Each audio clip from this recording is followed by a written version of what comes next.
Good morning, good afternoon, good evening. This is Dr. Sporbert, your 117 pharmacology instructor. I'm also the program coordinator for the ADN program. I'd like to welcome you to this complete online course, and I'd like you to pull up the syllabus so we can go through it together and go from there. Okay? Next slide. All right, so this course opens today the 14th, closes March 11th. You can see where I'm listed with my office hours. I'd recommend making an appointment because I also am program coordinator.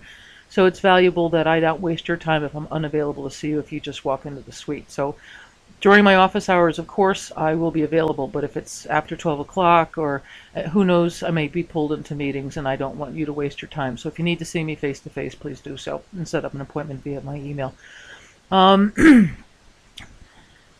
So with that being said, as I said, this course is strictly online. I just want to explain that Nurse 117 is not a joint course with 114. In other words, I'm not teaching pharmacology specific to the concepts and exemplars of 114. This is a complete standalone course that's going to cover concepts from 112, such as diabetes, COPD, asthma, and exemplars from inflammation. I'm also going to touch on infection, which is going to cover a lot of prototypes for antibiotics, which is pretty critical in the world of nursing, as well as 2 weeks of perfusion, which is going to cover hypertension, angina, myocardial infarcts, and congestive heart failure. So the misconception has been that 117 teaches to 114. That's not accurate.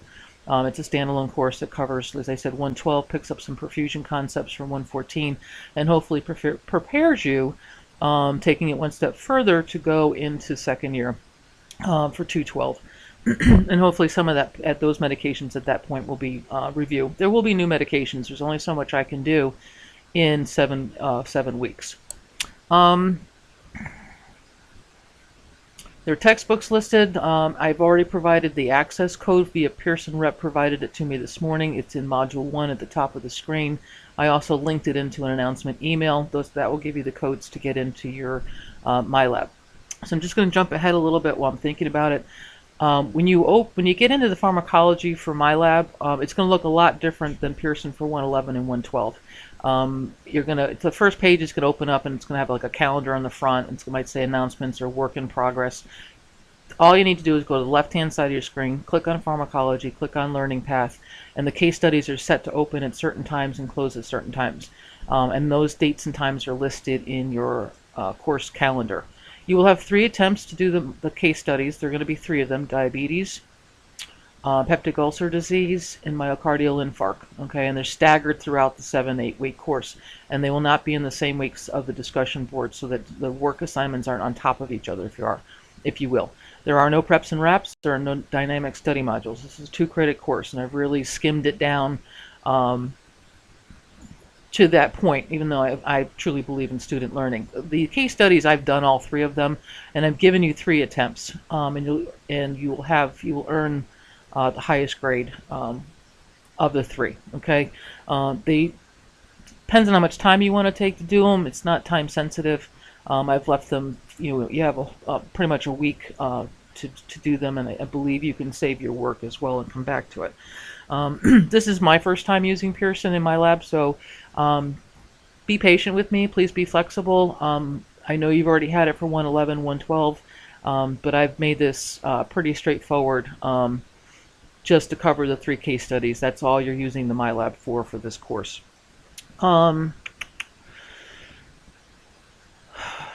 Let's see. Coffee house. Coffee house is open at 9 this morning. You need to go in before midnight on the 17th because that's the 10% drop date. And all I need you to do for tracking attendance is just put in there in a sentence what superhero would you be and why. If you want to respond to other students, that's fine, but you don't have to. I just need to track attendance for the first day. If you don't do it by the 17th, I have no choice but to drop you from the course as a no-show. That's FTC's policy, and so please do it because it affects financial aid, obviously delayed progression. You don't want to go there. And like I said, you can put in one sentence, just I want to be Superman because I can fly.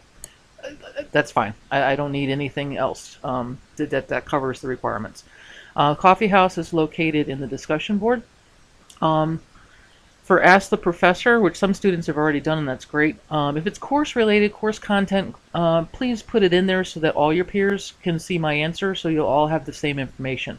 If it's private, that you need to meet with me or something's going on, it's not, other students in your course don't need to know that, just shoot me an email and we can set up an appointment to meet. But anything related to the course itself, you can put in Ask the Professor. I've also got the discussion wrap questions are listed there. Each unit exam in the final has a place for questions, and so does the MyLab. So it's designated in such a way that you can go into the appropriate forum, if you will, within the discussion board and put in your question. And I am in Blackboard when this course is running every day. And because it's not face-to-face, it's completely online, the communication has to be there. I remember when I was a student with my doctorate, the instructors would never email me back, and it just drove me crazy. So as a faculty member, I'm very sensitive to communicating frequently and often with students via Blackboard. So please get in there every day, especially if I make an announcement, I always send it as an email so that you have access to it immediately. So it's very important that the challenge of being completely online, the communication needs to be there even more so than if it were a face-to-face course. So I'm trying to be very mindful of that for students. Course breakdown, there are 3 unit exams, 19% apiece. The final exam is comprehensive at 23. As I said, you have 3 discussion boards and 3 online labs. All the exams will be proctored. They will be on Fridays in HTC 111. Those times and dates are listed on the course calendar. We're on a new product. We're on Pearson. The last cohort I had was Lenny, so we're using a new vendor, new product. Content for pharmacology is technically the same, but Pearson is a concept-driven textbook, and that makes sense with our concept curriculum.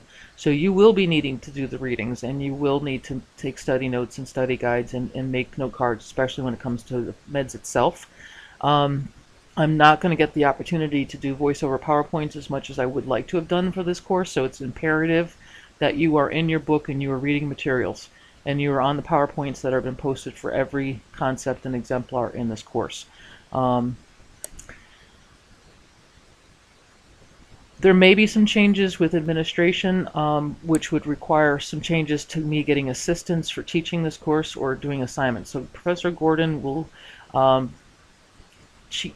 there's no grading for the lab case studies. It's automatically graded by the software program. So all she would be doing is implementing your highest earned grade into gradebook. And Professor Stevens will do the discussion boards. And there's, like I said, 3 of them. The discussion boards are the same questions for all 3. They don't change. There is a standardized rubric that will be used to grade the components of the discussion boards. That rubric is located in course forms. I highly encourage you to review the rubric thoroughly before you even answer the questions so that you optimize your grade earned. Okay? I will do my best to tape lectures, but I was shooting to do diabetes. I know today's the first day of class. If I can't get it done, you need to be in your PowerPoints that are posted and the readings as well.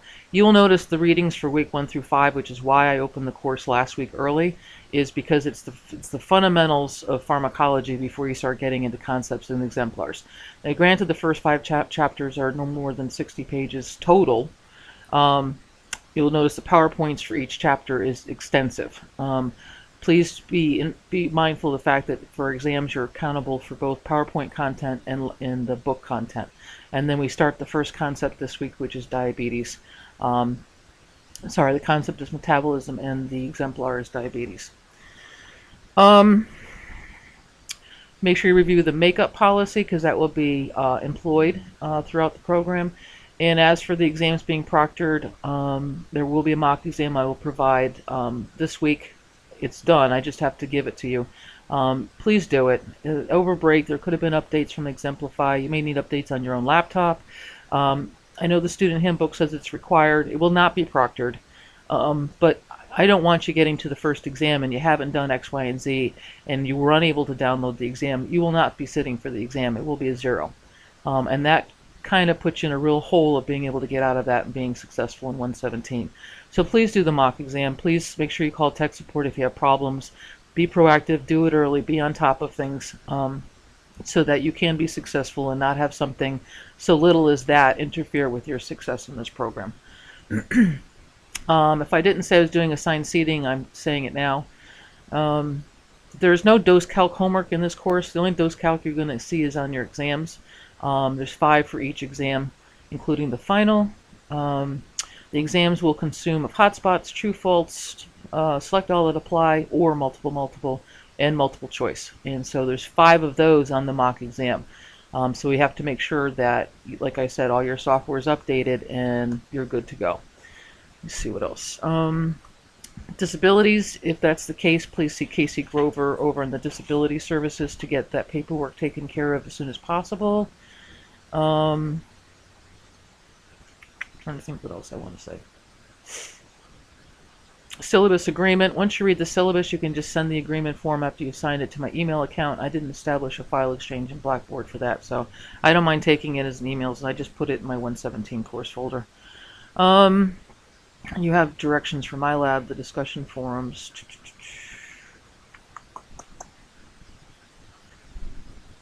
Channels of effective and professional communication. I think the effectiveness is really going to come down to students and I making sure that we are communicating effectively and often as needed. I'm very open door. Like I said, making appointments just with me just reduces the frustration and wasting students' time if I'm not available to see them. I do adhere to my office hours, but if it's after class and I don't have office hours, I may not be in my office. I may be at a meeting. So if you send me an email to set up a time to meet, then I'm here and I can devote the time to what you need to ask me. We can work on whatever it is together. I just think that suits you all much better than just saying, come on in. If I'm not available, then I've just wasted your time. So I think it's just more valuable that way for your sanity. I mean, it's a nursing program. As for professional communication, I call this netiquette, N-E-T etiquette, because it is a complete online course. Just be. Sometimes the written word can get taken out of context, so review your emails, your communications with others and yourself and I on Blackboard. Be as clear as you can. Try to think about how a written email is perceived. As I said again, online courses can be a challenge because things can get lost in the sauce in the written word, whereas it's much different when it's face-to-face because of body language, and it's a challenge. So I just ask you to be mindful of that. You certainly can refer to me as Professor Sporbert, Dr. Sporbert, or Mrs. Sporbert. I earned a doctorate, but I would just prefer not to be called Sporbert, or hey, or hi. Think about these things professionally when you think about going out into the real world. That's just valuable soft skills, as they're called.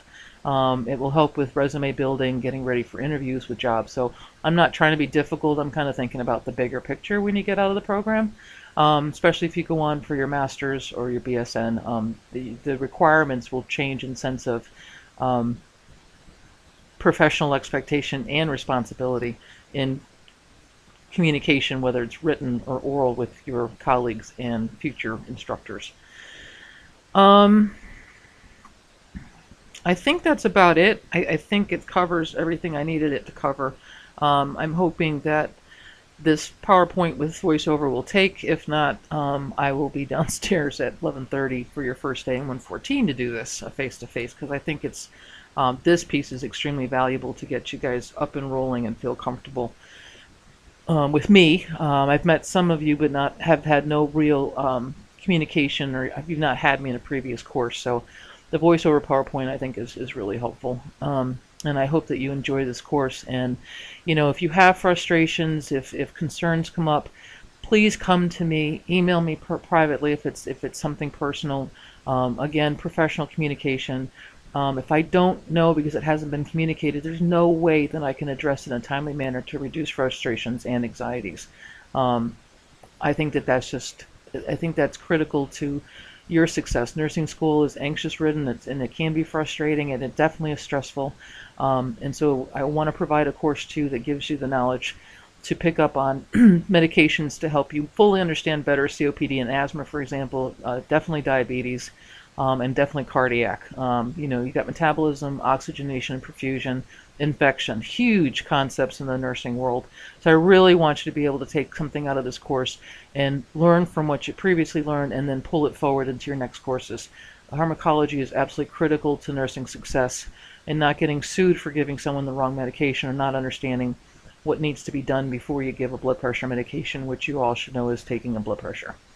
So I will do my best to facilitate your learning in every way that I can. And again, I'm going to sign off, and I hope you have a very great first day of class. Bye.